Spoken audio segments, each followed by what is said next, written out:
Hey everyone, Jim Hamble here with one of my favorite games. It's right out of the Bowler's Edge curriculum. It's called Make That Spare.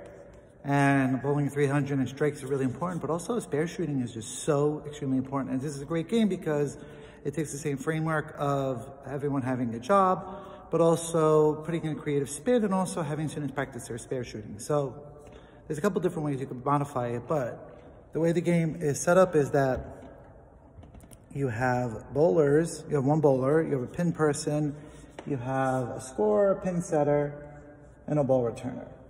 I like to have maybe, if it's just two students, one person is the bowler, one person is a pin setter, but the fun variation is you really need two cubes, or two dice. I have blown cubes. So you can even have one. I made this one myself. I got it at a dollar store, and you have a regular cube. And the idea of the game is that as the student who's a bowler rolls the dice, this is where they're gonna put those particular pins. And every pin has a name. They're all the same pins, but they have a different position. So this is where the head pin or the number one pin would be. 2, 3, 4, 5, 6, 7, 8, 9, 10. And it's also interesting to note and to talk about with these students that why they set up like this. It's really like dominoes, because the ball, even for me, I'm right-handed, the ball with these two pins together is called a pocket.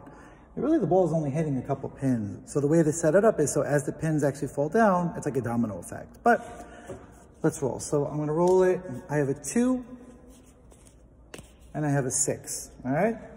So that means I would put up the 2 pin on my lane, the 6 pin on my lane, but for some math fun, I would also, what's 2 plus 6? 8. So I would be putting up the 2, the 6, and the 8. And then I would have 2 chances to get it.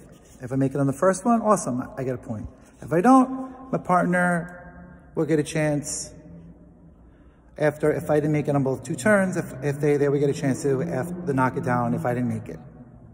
So let's take a look, let's see how it works in practice. As you can see, I put a little floor connector mat. Those are really good. I had a lot of them, extra of them at home. I just put little circles so that I can mimic the 10 pin effect, actually, because at a real bowling alley, that's what you would actually see. If you went to the end of the lane, it would actually have that. So let's see what I can do. So I get 2 turns. My second one I would go. If I don't make it, then my partner would go. If I make it, then when we switch, my partner would just roll 2 new cubes. Not bad. If I didn't make it, either turn, we would just reset the pins to the way it was before, and if you make it, you get a point. Also, a couple other things. So if you roll a 6 and a 5, you can find the game at the Bowler's Edge curriculum. It's a really awesome game, and there's a lot of ways to modify it. If you roll a 6 and a 5, you just put up, you can't really have the 11 pin, you just put up the 6 and the 5. And if you roll doubles, you just put up all 10. And if you get a strike, you get 2 points. So that's the Make a Spare game. Enjoy.